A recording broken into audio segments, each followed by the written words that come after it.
Today, we're going to talk about semantics. So, what do we know when we know a word? Let's take the word dog, for example. We know it's a cute, four legged, furry mammal. We know how to use dog in a sentence, like, I was cuddling with my dog today. We know how it's spelled DOG, and it's a one syllable word. But how do we connect the word dog with the actual thing in the world that it represents? This is called the symbol grounding problem.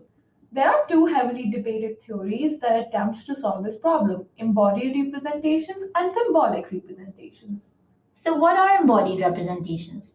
This theory says that conceptual understanding relies on the same perception and action systems that we use to navigate the world. That is, perception and action systems are our basis of understanding. We know what a dog sounds like when it barks, what it smells like, what it feels like to pet a dog, and what it looks like. This enables our understanding of the word dog. Symbolic representation states that perception and motor experiences create abstract symbols that are basis of our understanding. That is, we can come to understand a word without having to bring ourselves into the state of activating those perceptual meanings every time.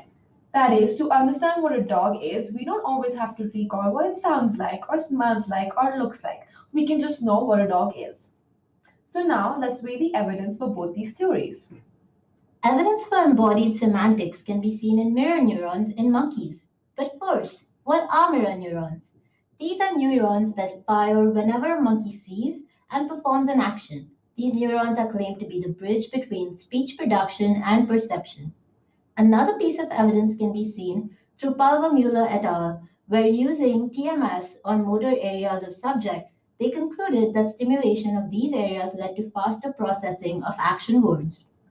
Evidence for symbolic representations can be seen through research on Parkinson's disease, which leads to a dysfunctional motor activity.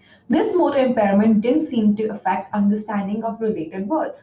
Supporting evidence is also seen through Rogalski et al., which concluded that lesions in the motor systems did not appear to cause systematic difficulties in speech perception.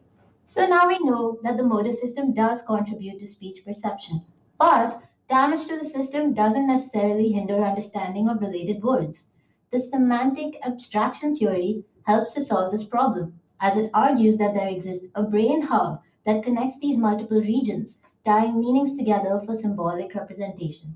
It has been proven that damage to this semantic hub leads to an overall general speech impairment, and this provides evidence for its existence. This doesn't mean that embodied semantic theory is incorrect, but that the distributed brain regions are connected via a semantic hub.